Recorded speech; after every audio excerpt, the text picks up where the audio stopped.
Hi everyone, Megan here. Welcome to the September edition of the Money Mindful Book Club. We're here live on Facebook in case you're watching this at another stage on the Money Mindful website or on the page later. It's Tuesday night, it's 8:30, and we are discussing Smashed Avocado by Nicole Haddow. And really exciting news. I spoke to Nicole today, and plot twist, she is joining us tonight. So I'm super excited to have her with us, and she'll be coming in soon. We'll just wait for people to come in and arrive. If you're here, let me change to the comments so I can see them. Hi, Nidhi, welcome. Great to see you or hear you, read you. Nice to have familiar faces with us tonight. So while we're waiting for people to come in, I will just introduce myself. If this is your first book club or you've never come across this before, my name is Megan Smith. I am a life coach for women. I help people, women, basically, create the life that they want to live on purpose. So what does that look like? It's like we all kind of go through life a little bit sometimes, and nothing's particularly bad, but we might feel some dissatisfaction but we're not depressed. So we're not going to go see a counselor, but there's stuff that we want to do with our life. And that's where I come in. I help women become the woman that they actually want to be.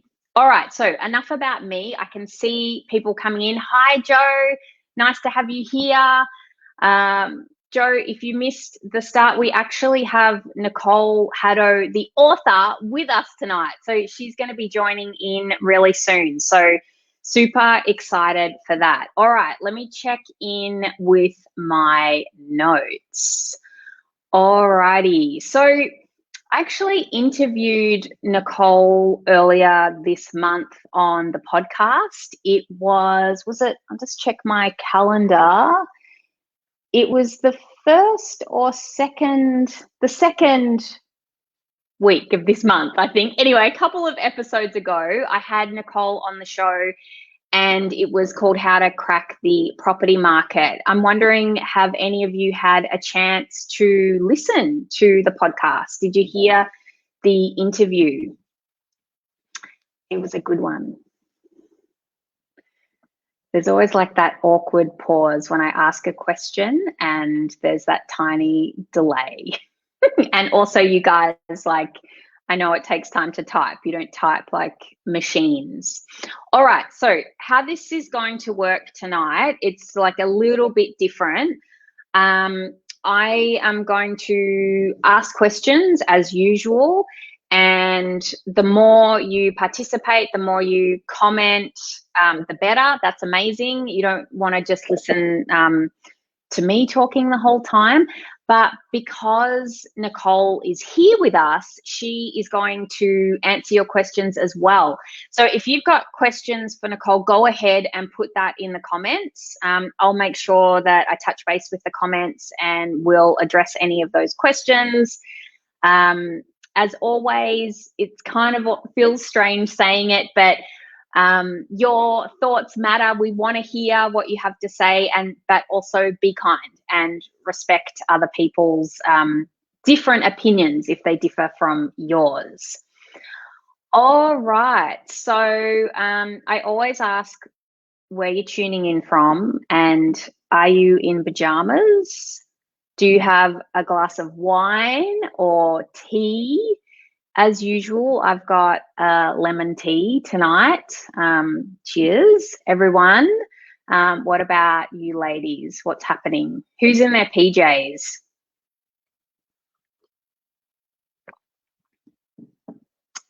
Oh, we'll find out. You guys are being quiet tonight. All right. And the first question we always kick off with, the official question is, have you read the book?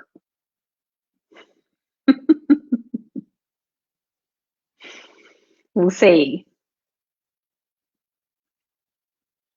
Megan, welcome. Hello, a new face. No wine but water. Hey, Megan, welcome. Great to see you here. It's always great to have new people joining in. Joe is in her PJs drinking a vodka. Oh, I love it, Joe. Ah, nice one. Okay, and Megan also has a blanket. Yes, so good. And is that yes, I love it, the book? I'm just going to assume that that's what you're saying, Megan. Amy, hi, Amy, great to see you. Currently in gym clothes, and yep, you've read the book. Awesome. Joe's halfway through, and Nidhi finished it last night. So good. I had to do a bit of a skim read because I'd read it at the end of last month, moving into this month, and then I was like, oh, yes, I need to remind myself what happened. Okay, Megan says, I also love Nicole's Insta with her curating new eclectic properties. Oh, okay, great. Well, let's bring Nicole on. Okay, Nicole, are you ready? I'm going to get high tech on you. I'm unmuting you. And let's see. Here we go. Welcome. Hi. Hello. Thank you for having me. Ah, so good to have you here. I was so excited when we were talking today, and it was organised that you were here because it was a really nice surprise too to be able to tell everyone the author is at book club as our special guest. The author is locked down in Melbourne, so it's not like I don't have the time to join you. Let's not talk about Melbourne. Let's just, yeah. All right. So, Nicole, for those joining us tonight who haven't listened to the podcast or don't know much about you outside of the book, do you want to just give us a little introduction to who you are, what you do?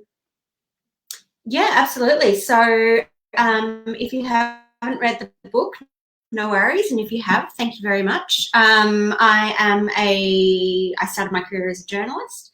Always wanted to write for fashion magazines. Was really lucky to have that opportunity before print publishing went to a pretty dire place.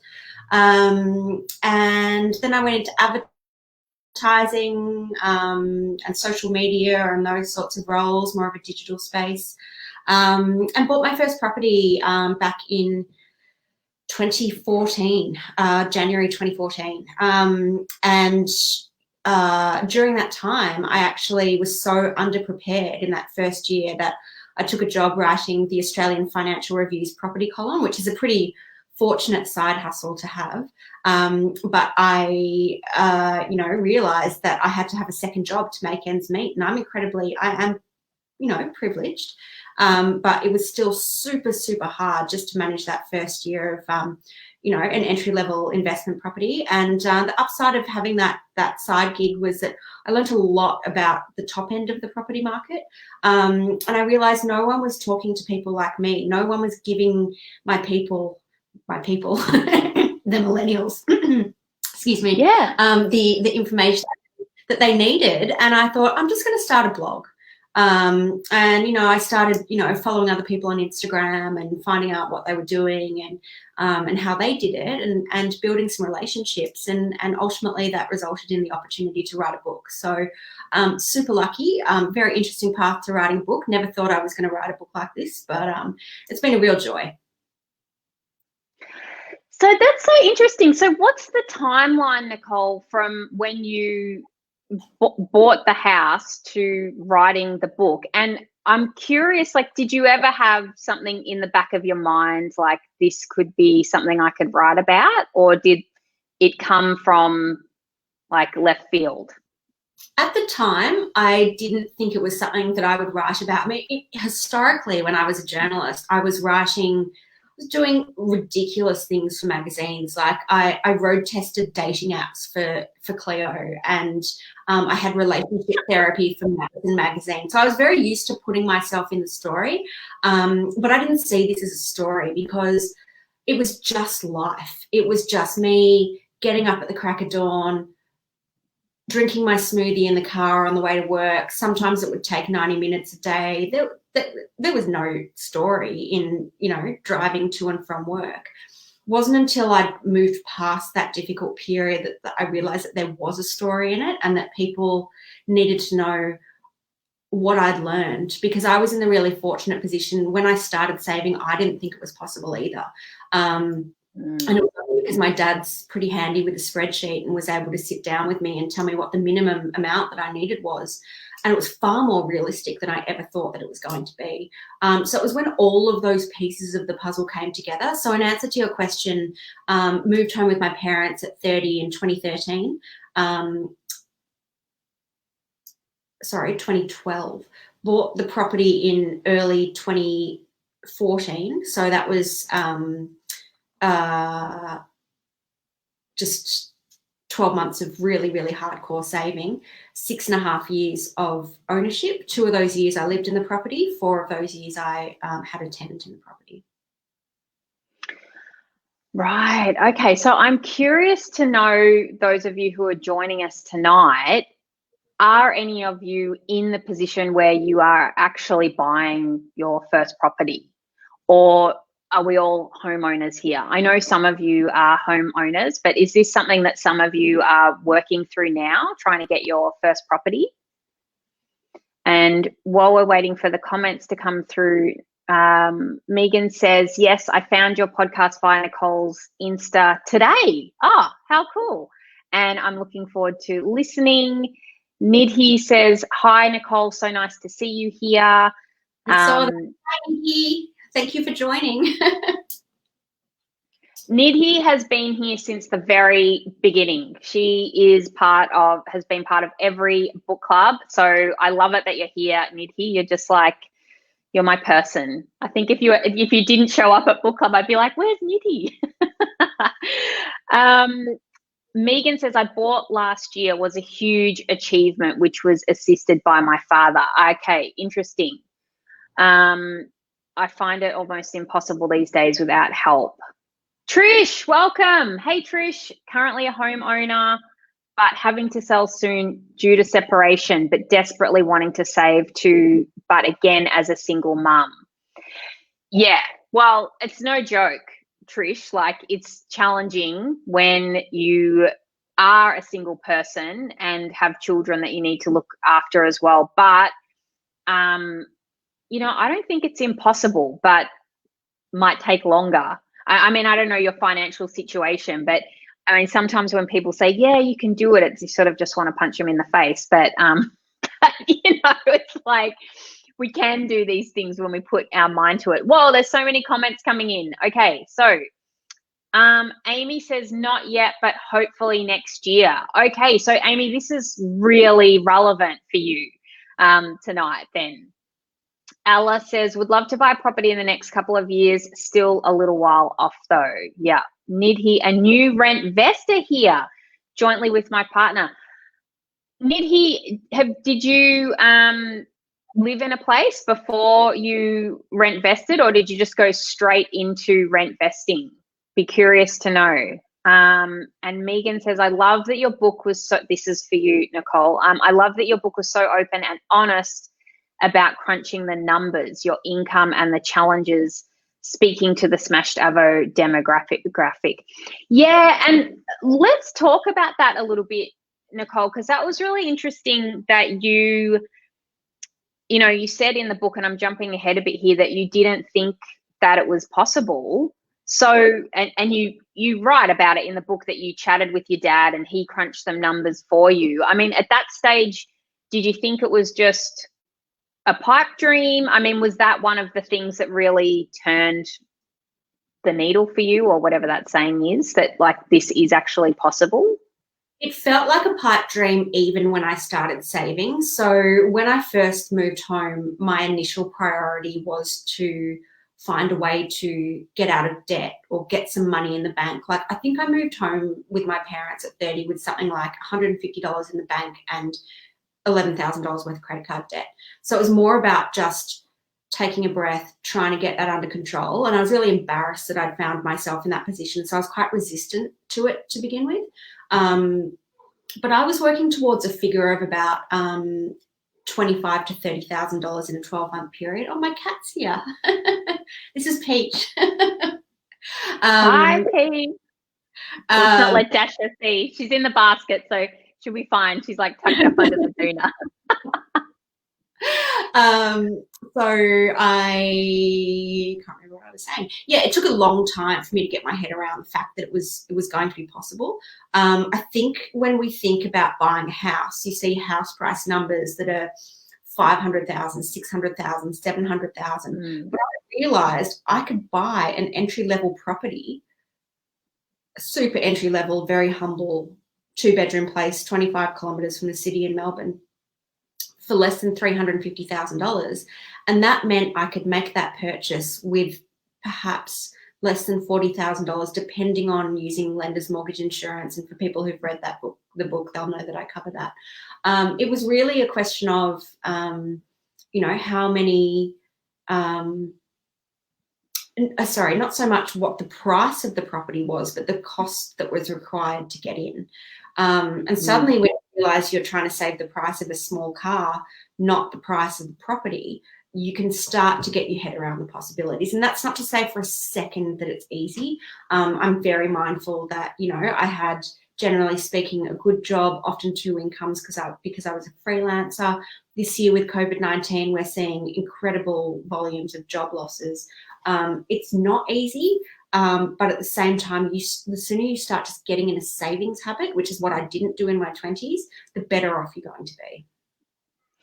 Yeah, and just a complete side note, something that I thought of when you said that is that when you do buy a property younger, I think it's better. I mean, it's just better in the sense that, great, you're in the property market. But the other thing is with the banks is I remember when we a couple of years ago when we were refinancing, because I'm in my 40s, and you actually have to explain to them how you're going to service the loan, like when you're past 65. Like, they want to know exactly what you're going to do and how you're going to do it. And so I'm assuming that when you're younger, you're not getting asked those kind of questions, like, because the 30 years is going to be up, or the 25 years, however long you get it for, before you actually reach that age.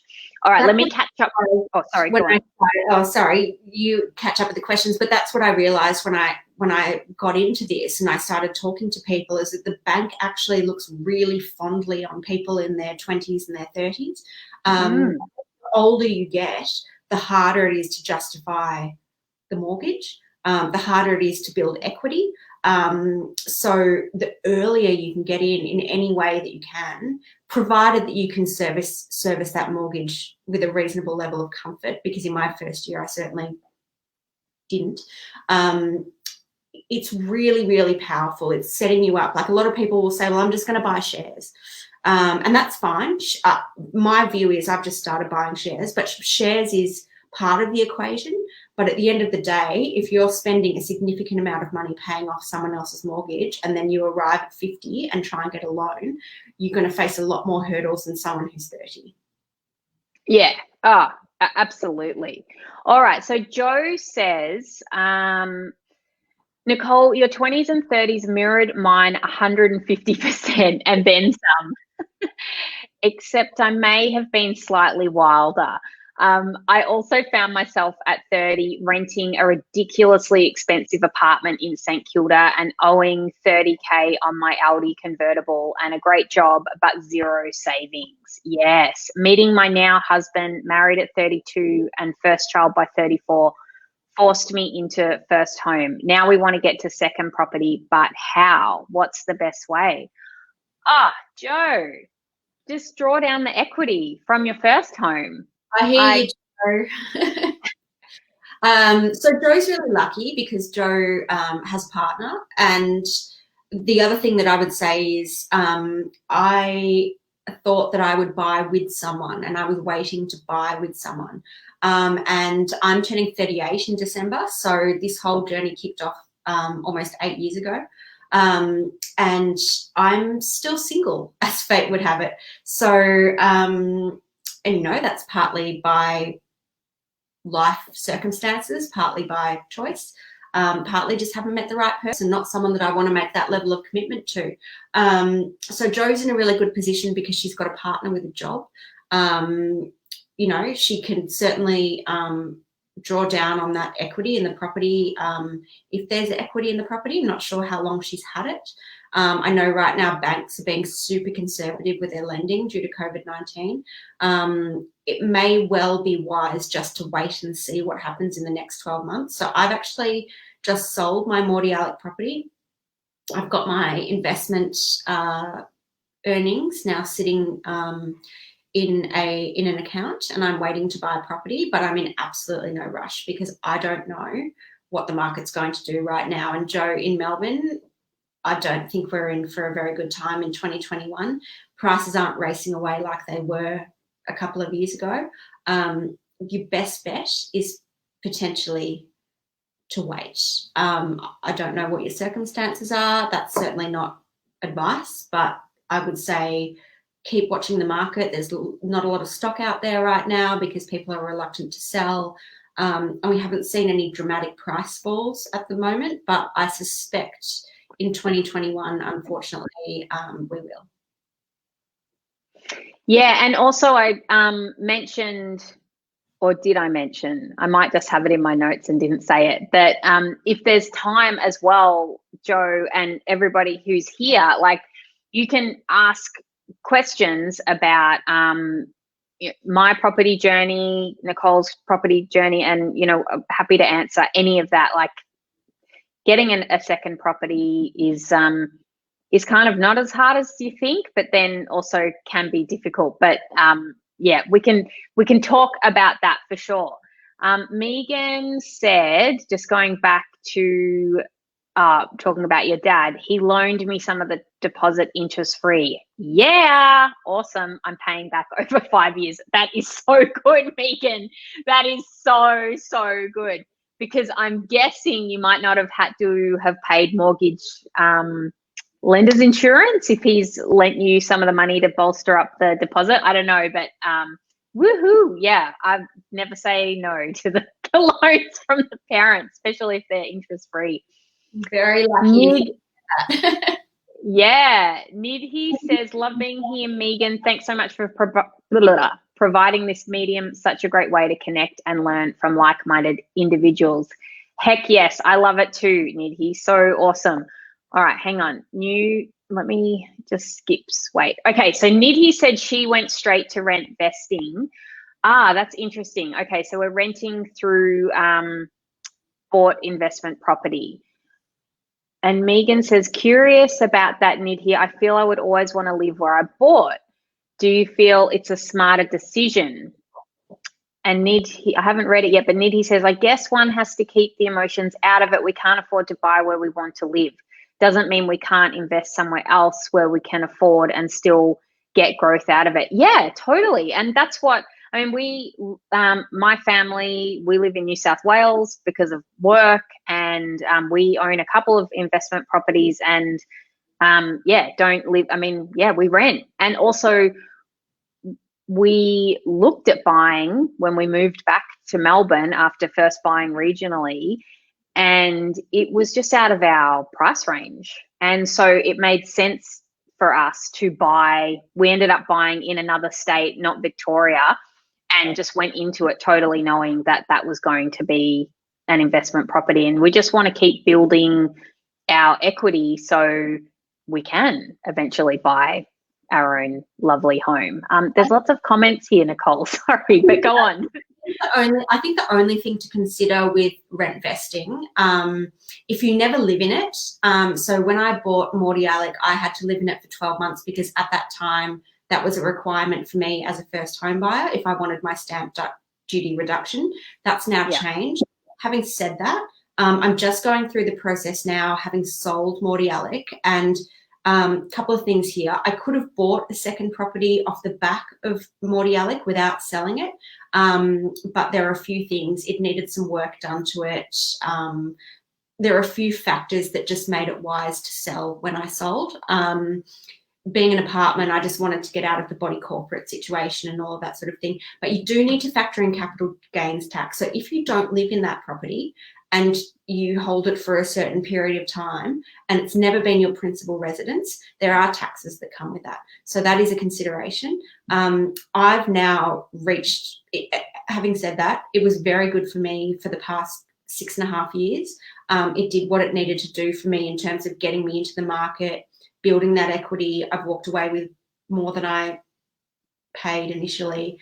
So I'm very fortunate to be in that position. I'm now at a point where I want to live in my property, and I'm honestly thinking about moving to a regional town because I want a house that is my house, that I can tear things down, paint everything, make it feel like home, because I'm currently still, for the people who've read Smashed Avocado, I am still living in the house that you would have read about at the end of the book. This room that I'm sitting in now was the share house bedroom. My brother's since moved out. It's now my office. And it has cracks in the walls. The heating doesn't work properly. I'm over it. I'm really looking forward to paying off something that's mine, and taking that next step. But it really depends on where you are in life, I think. Yeah, I absolutely agree with that. And I feel the same in the sense that when we moved into our first place, I was like, no way, I don't want to ever live anywhere else again. But because of our work and circumstances, that's just how we roll now. In fact, we just found out that Louis has his next placement is somewhere that he can still get to from this house. And we're like, oh, thank goodness we don't have to move at the end of the year. Anyway, but I just want to go through here. Oh my gosh. Okay. So Joe says, when I went to the bank as a single woman on a decent income in my early 20s, the banker asked me to come back when I met a guy. What the fuck? If it makes her feel any better, I had a very similar experience when I went to the bank when I was about halfway through the process. And said, generally, this is my income. I'm looking at buying a property. And the bloke basically laughed me out of the bank. And I was like, screw you, mate. I can do this. I know I can do it. Yeah. Women do, unfortunately, still face unbelievable discrimination in 2020 in terms of buying on their own. And that's really interesting because actually single females are the strongest first home buyer cohort. So they're actually doing better than single men, and even couples. That may be an outdated statistic, so maybe don't quote me on that. But when I was researching the book, young single women were leading the charge. Young single women are savvy, they're very responsible, and are doing really well in this space. The way that I got over the line was going back with a really rock solid spreadsheet, which I have to thank my dad for. I wasn't given any monetary support, but I was given financial advice and somewhere to stay while I saved. So I was really fortunate to be able to go in armed with this information and say, I can do this. I've got the numbers to prove it. And it's really unfortunate that we have to battle like that. And that's where a broker can be really helpful, because with what's happened with the whole inquiry, it was a few years ago now, I'm losing track of time, but when all the banks were, I don't know if under investigation is the correct terminology, but basically what happened is when you applied for loans after that, the paperwork we had to do in terms of documenting all our expenses and our budget and everything is very, very thorough.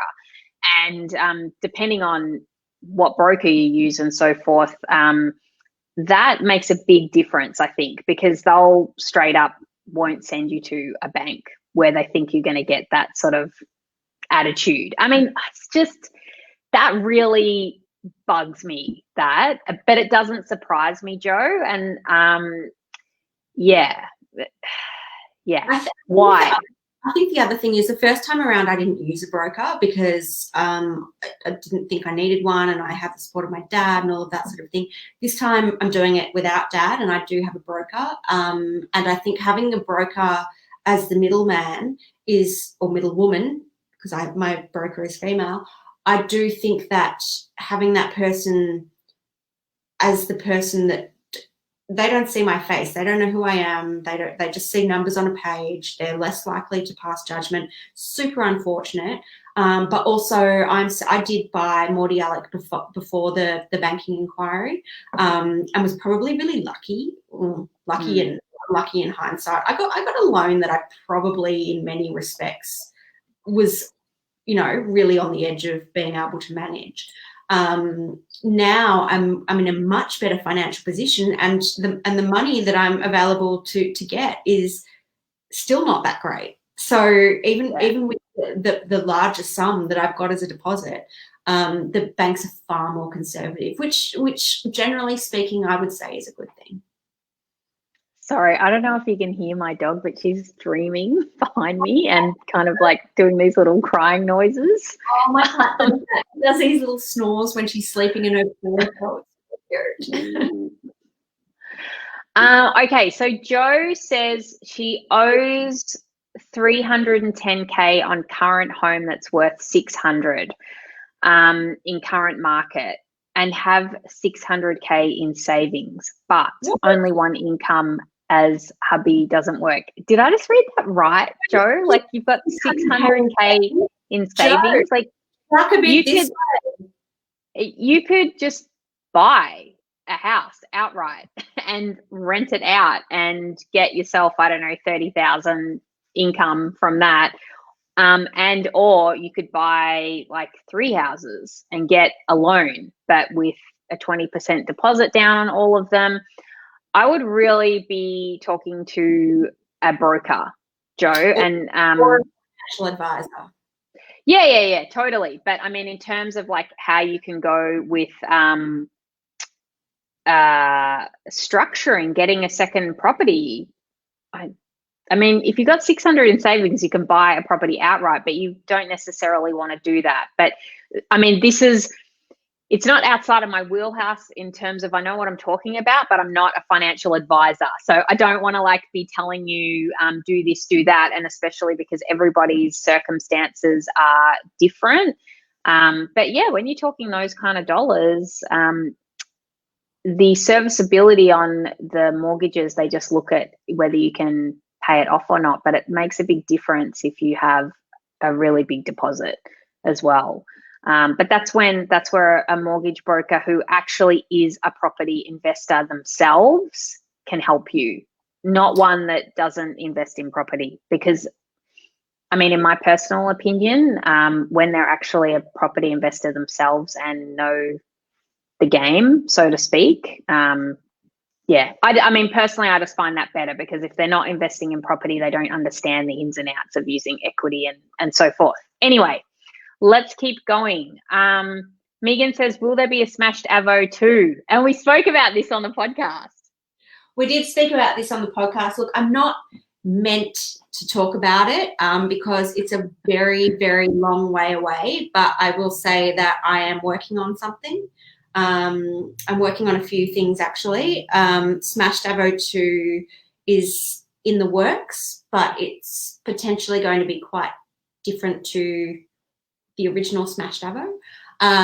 But yes, I am working on something new, and I also have some amazing other opportunities in the pipeline.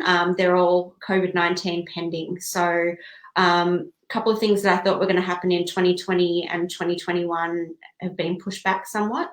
So I ask you to be patient, but I am working on some more exciting things. Woo! All right, so I want to ask some questions about the book, and I'm really interested to hear what our participants have to say, and then also for you. There was a couple of points in the book, and I've got some notes here. So there was a moment where there was a couple of pivotal moments that stood out to me, and I'm just curious, Nicole, if this is how you felt or if anybody else has had this happen. it's you were talking about you'd bought a ticket to go to New York, I think it was, and you were at the auction house, and you had this point, like you said, it's time to back myself. And then you went to Sydney and you did a few things, and I know it didn't just all work out beautifully after that moment, but I can really relate to that, having a moment of this is it. Like I have to do something now, or when is that going to happen for me? And do you want to talk about that a little bit? Like, yeah, sure. I'm so amazed that you've brought that up, because that's the first time that I've been asked that question. But so many people that I know who've read the book have contacted me and said, did that really happen? And I said, yes, it did really happen.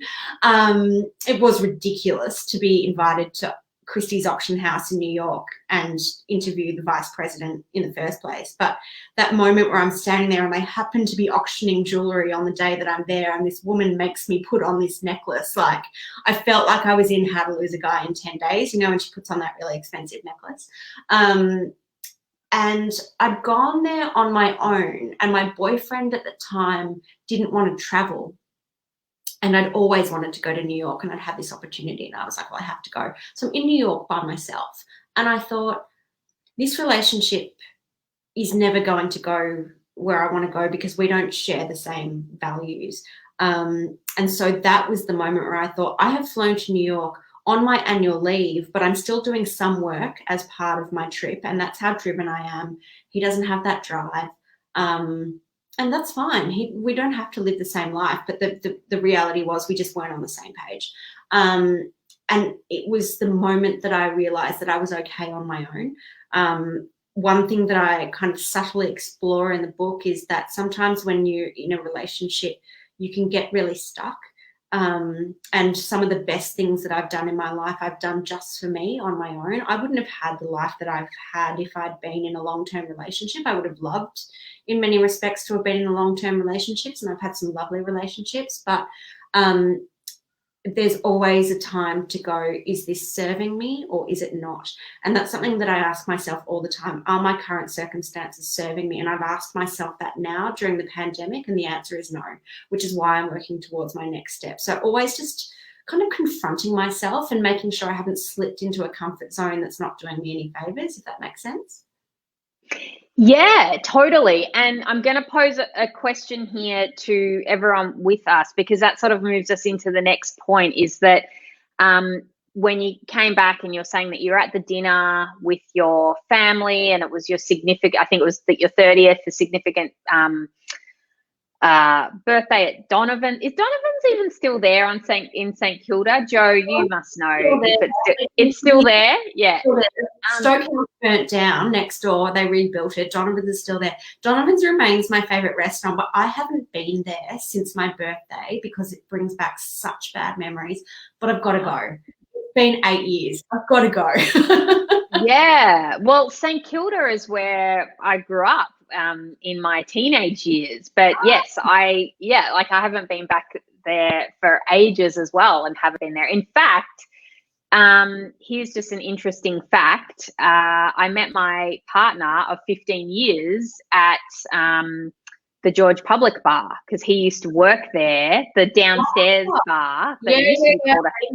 Been there. Yeah. And that's where I met him. I used to go there after work and have dinner there on a Thursday nights, catching up with a girlfriend who worked at that same bar. So that's just like a little side note there, a little bit of trivia for you. But your mum basically, so Joe just said, oh my God, I went there for my 30th. You and Joe and you, Nicole, you're like kindred spirits. Yeah. So, and she said, agree 100% again. Great guy, wrong guy for me. Yeah. You've had this parallel life. Joe says our family goes to Donovan's for every big birthday. Oh yeah. So lucky. Yeah.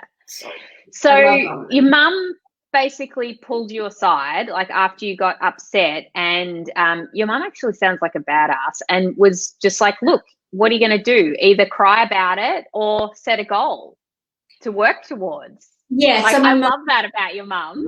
My mum and I have this really like dramatic relationship where like we're very close, but because we're very close, we kind of lock horns a little bit. But I just imagine having your adult 30-year-old daughter move home and cry for a week, because what you don't see in the book is me crying, not just that dinner, but for the next week solid, and just sooking around the house and laying on the couch. And she was like, listen, if you're going to live here, go get your shit together. I love it. Yeah. All right, Mum. But isn't that the best thing she could have done? Well, she gave me an appropriate amount of moping time, and then she told me to cut the crap, basically, which was really great, because I was like, okay, that's fair. That's reasonable. I've had my sook, and now I really need to clean my act up.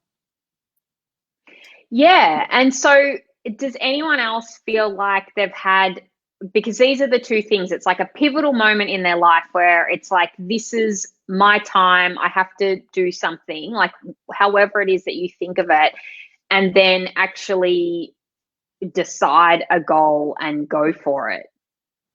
Because, you know, one of the things that I see from the book, and then also just from like working with my clients, is that when people have the focus on something to go for, that's the anchor point. You know, because if you don't have that at any time, if it gets hard or whatever, you just blow it off. You're like, well, this is too hard. On the podcast, but I've talked to a few people about this lately, and this is another pearl of wisdom from my mum. If you go to a shopping centre and you go, I'm going to buy a dress, and you don't know what you're going to buy, you wander around for hours. But if you go in and say, I'm going to buy a little black dress with these kinds of sleeves and this length, you're going to be in and out of there in 40 minutes, because you know what you want, and you're driven and you're focused, and you're not wandering aimlessly.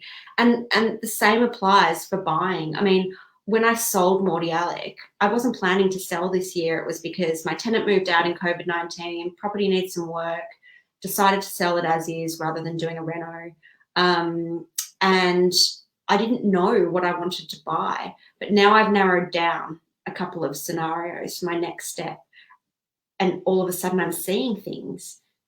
Because when you go, I'm just going to look at all of metropolitan Melbourne, how are you going to you've got to spend time looking at property prices, how much a 3-bed goes for versus a 2-bed. If you're doing a space that's far too big, you're not going to be able to do that research and understand properly.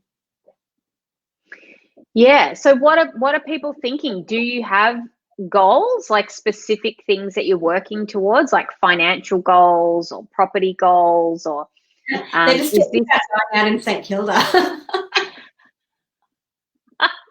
Yeah, well, because it used to be called the Snake Pit. That's right. Yeah. Yeah, I'm seeing that. I'm like, oh, I also loved this drink at remember Circa? There was a bar underneath Circa, and they had this amazing drink called an apple crumble. And it was like, I think it was like vodka and like apple and cinnamon, and it was just wow. That sounds amazing. No, I don't think I had that. Yeah, so I'd love to hear from people, and if you, because this is a thing, like you know, like I would hear about goals at work or whatever and just roll my eyes and be like, whatever. But in my personal life, now that I set goals, I feel like, you know, it's like a dog with a bone, is that the right saying? But, you know, I feel very focused about things that I'm going for, but it's very specific what I'm aiming for. And I'm curious if you guys set goals in your personal life. Do you do that to get the things that you want? Megan says, I was in a relationship and my ex owned. I had a pipe dream of owning, but it was silly and I had nowhere near the money. We went on some inspections, which I suspect my ex knew deep down was ridiculous and it would never happen. We broke up, and 3 months later, I bought an amazing place in my dream area. I had moved into some crappy rentals in a bad area I didn't want to be in. First thing I could find post breakup, and I was like, right, this is it. I remember I celebrated signing, and I can't read the rest. These are the limitations. Oh, I've just put it up. There we go. There it goes. I just clicked on it. That's what happens. Okay, good. Hide. You guys can see it. There we go. Now we know that we can do that. I can't read the rest, Megan. Sorry, it doesn't show up on my thing. Right. That's so cool. So I love that you're like looking at a place with your partner at the time, feeling like it's not happening, and then 3 months later you get a place after breaking up. That's so awesome. And man, because just by the way, there's probably like the occasional man watching this and watching later. We're definitely not man haters. We love men, but we're all about the women here. Because it's always like, yes, pro women doing amazing things. Megan said, signing the contract by dancing around my bedroom, holding my cat to celebrating by Kylie Minogue. I love it. I love it. Kylie. Yeah, so good. Okay, so what I did want to ask Nicole is, could you just for anyone listening in the future or who's not here now or who doesn't know, because I do have some international people who join in sometimes and watch later, who is Bernard Salt, and what was like, why is the book called Smashed Avocado? Can you just explain that? Yeah, so a baby boomer called, and I'm sure most of us know a baby boomer is generally the millennials' parents' generation, wrote an article for The Australian implying that millennials should stop going out for smashed avocado if they wanted to ever own a home. I understand that he was being somewhat dramatic for the purpose of the article, but it really did get under people's skin. Having done some research and having spoken to him in the book, he's incredibly privileged. He bought a house in a beautiful eastern suburb of Melbourne in, I think, 1993 or 1994, for probably the same amount that I paid for my apartment. Beautiful heritage home that's had a renovation, and the equity that he's built in the time of owning that house is something that we potentially won't see again. I mean, we might. It's hard to say, but yeah, to have that kind of privilege is extraordinary. You're talking about someone who's made millions and millions of dollars just from buying at the right time.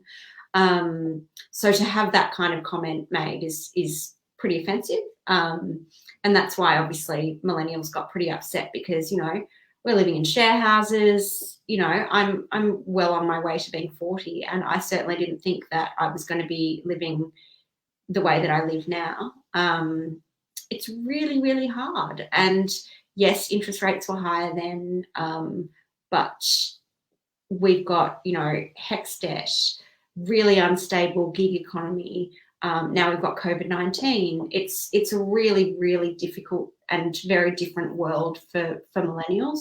You just can't buy a freestanding house in a nice suburb like you could then. Even now, having owned an investment property, I'm still looking at going regional. I can't buy a house on a decent block of land with the money that I've got. Yeah, and I think that's a common thing that a lot of us face if we are, you know, under regular circumstances, you know, like regular jobs or what have you, without backing from outside sources or so forth, but without getting all doom and gloom. And I think that this was clearly illustrated by your book, Nicole, is that, and we talked about this on the episode, and I'm curious to know what you ladies think as well, is that it's totally possible. I mean, you did it. You were single. And I mean, yes, you moved back in with your parents, and not everybody has that option. And not everybody has parents who have money that they can give them for a loan. Like, some people are totally doing it on their own, but it's still, like, I just want to say that it is possible. It like, I really went, because I can hear myself say it. Like, I can go back in time to before we bought our first property, and when I was saving for a long time, I felt like I had so many conversations with people about how hard it was and how nothing was, there's nothing to be able to afford, that you could buy. And I just never thought it was going to happen. But it did happen. And now I have 2 properties. And it's kind of like, and you said that point, I think it was in the interview, and you said that there was a point where you didn't think it was possible. You just had wiped it like it was. You didn't even think it was something that was possible until you started like really thinking about it and getting serious and taking action towards it. And then lo and behold, you did it. I think there's a couple of things there. Yes, absolutely. I had wiped it. So I was being really wasteful with my money because I didn't believe it was feasible. So I was just living in the now, which is really stupid. But I think it is possible if you are privileged enough to be in the position to have a reasonable income. And you don't need to be making $100,000 a year, but you need to be making some consistent money because you're not going to get a loan. Otherwise, I had an email from someone the other day who said to me, I can't get a loan because I'm a contractor. And I'm like, well, unfortunately, the reality is it's really hard to get a loan if you're not employed full time at the moment. That's a battle I'm currently facing as someone who generally works as a freelancer. It's not so easy for everyone. I think we come at this from a position of, if you don't mind me saying, Megan, we obviously are, middle class, good jobs, good education. Oh, yeah. Statistics show that a huge percentage of my generation will not own a home, and that's what disturbs me, because if a large chunk of my generation gets to retirement because they simply couldn't get in due to life circumstances, unstable income, that they're in a really, really precarious position when it comes to retirement. So I just encourage people to think about all of their options and what they could be doing to get around that. It's really, really hard right now, especially now with the economy that we're in. But I think it's really important to believe, at the very least, that you can find a way to make it happen. Because if you really take it off the cards, then you can potentially make some really bad choices with your money. Yeah, and I think that's the point. It's like when we say that it's just not possible, then we do nothing towards creating it happen. Exactly. But, I mean, like we can speculate, but maybe if you didn't have your parents that you could have gone back to stay with, you would still be saving now. Like, who knows, right? But I was actually paying my parents $150 a week in board.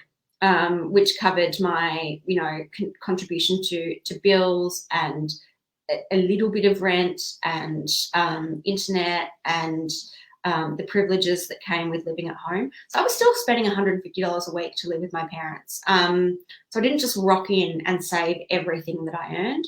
If I hadn't been in that position, I probably would have gone, all right, what can I do? Can I move much further out of the city to get much cheaper rent?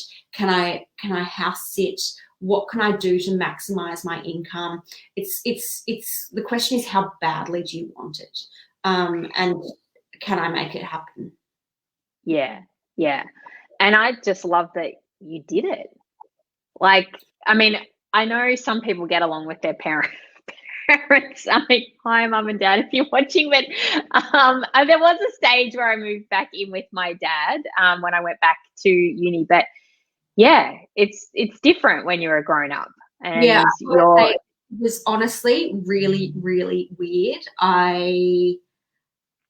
I'm fortunate, generally speaking. I have a great relationship with my parents, but when you move back in with them when you're 30, you're going to have some pretty tense conversations. I wasn't, I was 30 and I couldn't have a guy that I was dating around because that would have been weird. Like, there were so many things that just weren't going to happen as a result of living under my parents' roof. But that was the choice that I made. That was a sacrifice that I was prepared to make. And honestly, I don't regret it. Yeah. I love that.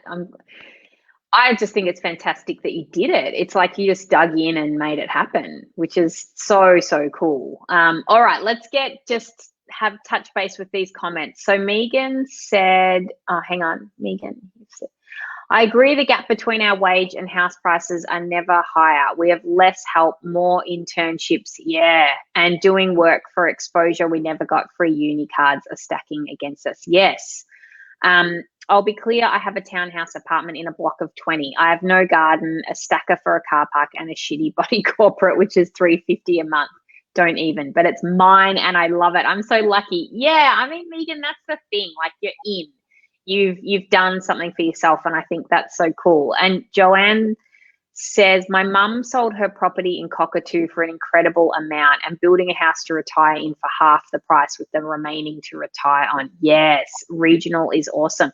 Well, I mean, many of you already know that's how we got into the market, because we ended up going out to regional Victoria, couldn't believe how much cheaper it was out there, and bought. We were just like, this is it. Like, this is our chance. Like, we're never going to be able to buy an entry level house at this price in Melbourne. And so it took us a while to kind of shift our mindset. But when we did it, there was a period of time where we were like, oh my gosh, have we done the right thing? And then now I definitely don't regret it. I'm so glad that we did that.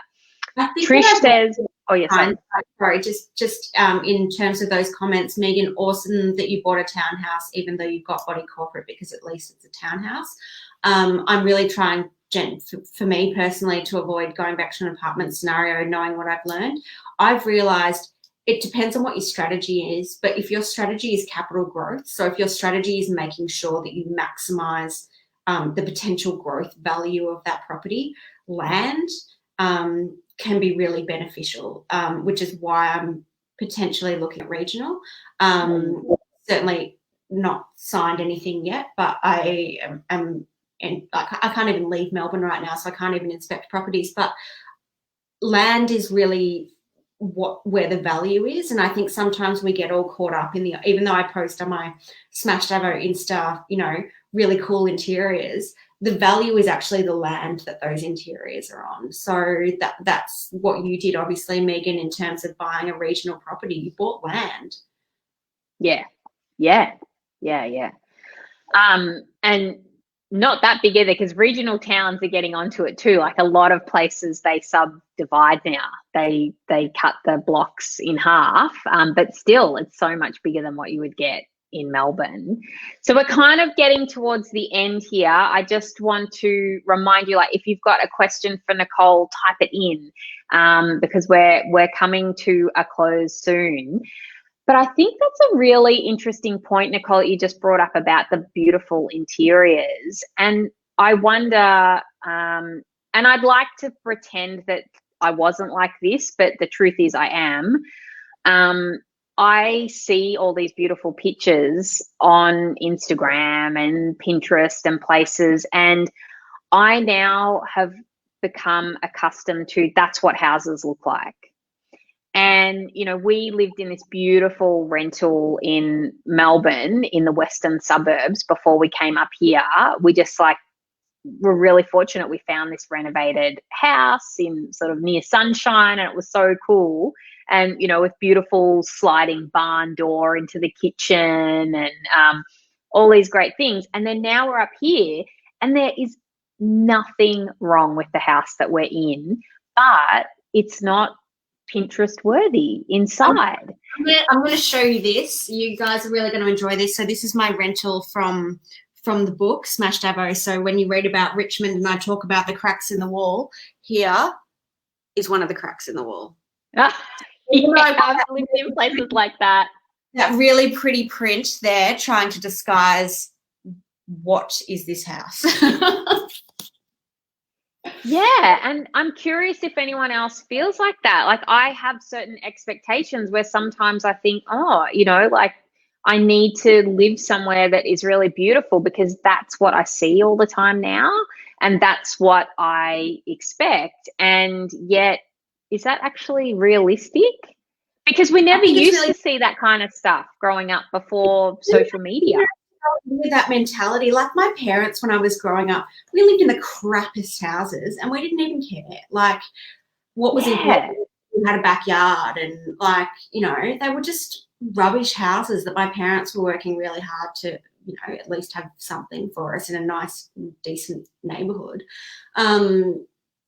I'm now looking to buy something that isn't super polished and that I can do work to, because it's far more effective me to add value to it than, yeah. I've got to hide that crack now. We all know it's there. Now I feel really exposed. I want to get something that I can do work to, because, you've got to think, I've got a friend who's a buyer's advocate, and she's like, I sent her a link the other day. I was like, I'm going to buy this place. She's like, do not buy that house. The floor plan's terrible.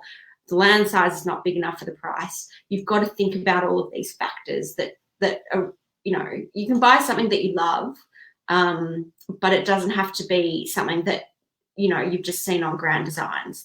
You can't be thinking like that.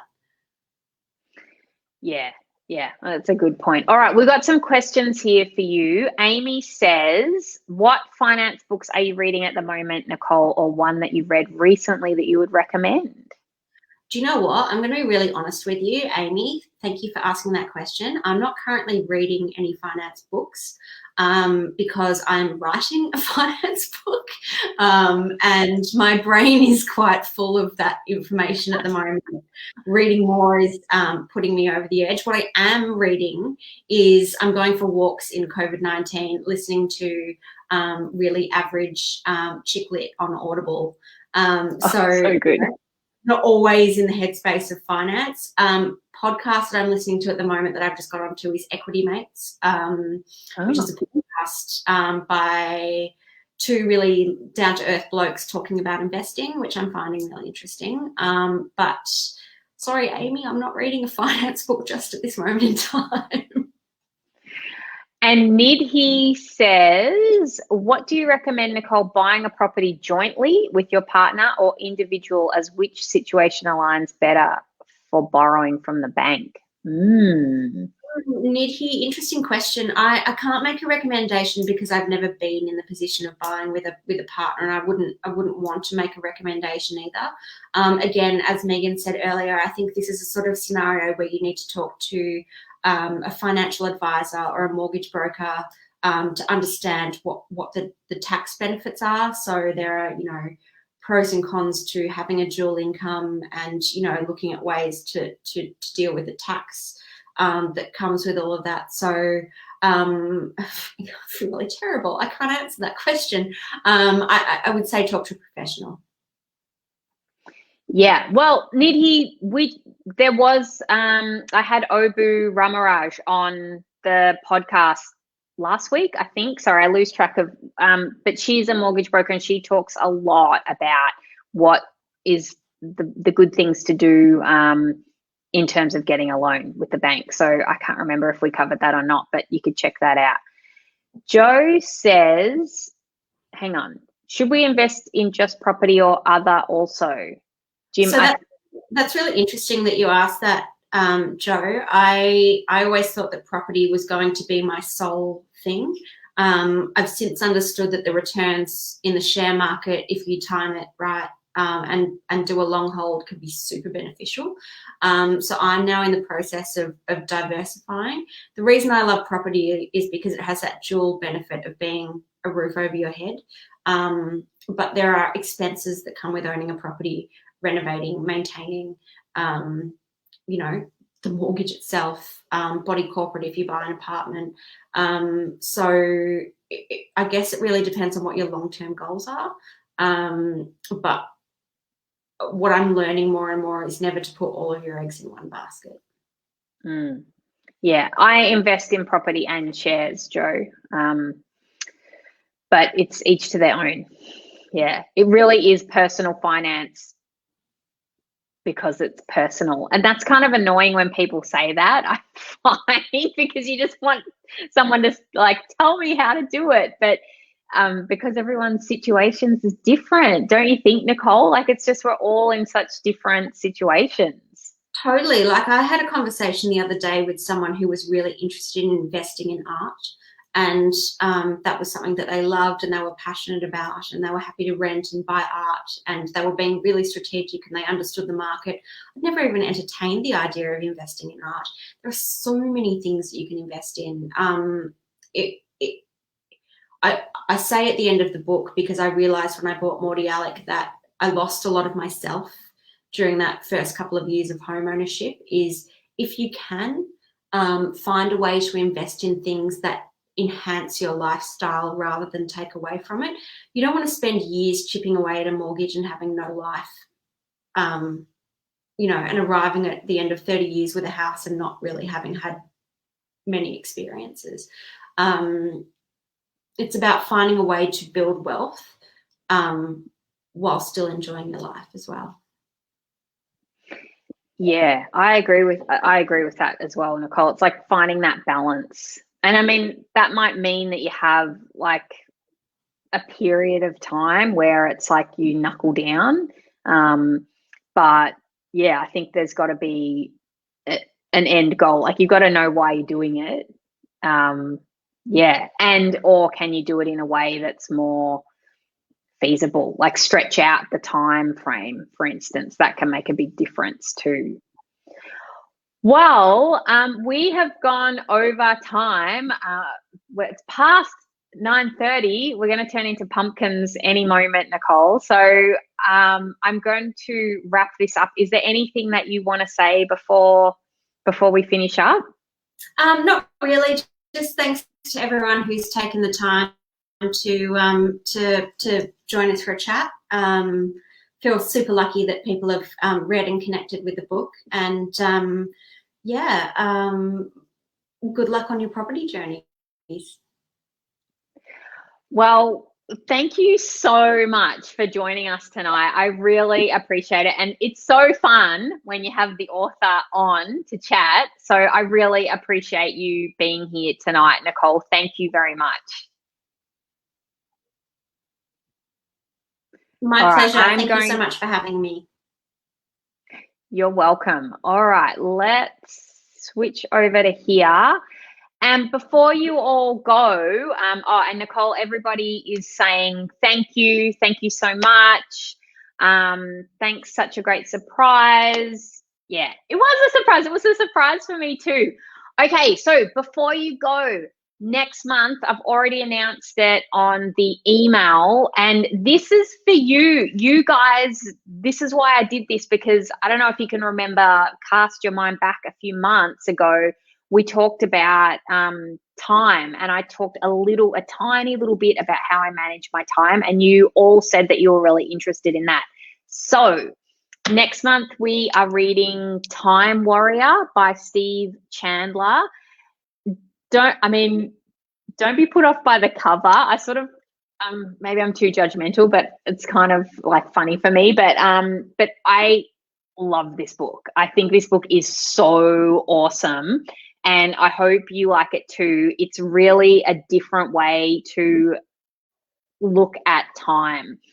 And on the podcast as well, nearly all month, all the episodes are all about time, how to manage your time, how to handle and get over procrastination and overwhelm, and how to just get shit done, basically. So that is October on the podcast, and also here in book club. Oh yeah, Joe just said don't judge a book by its cover.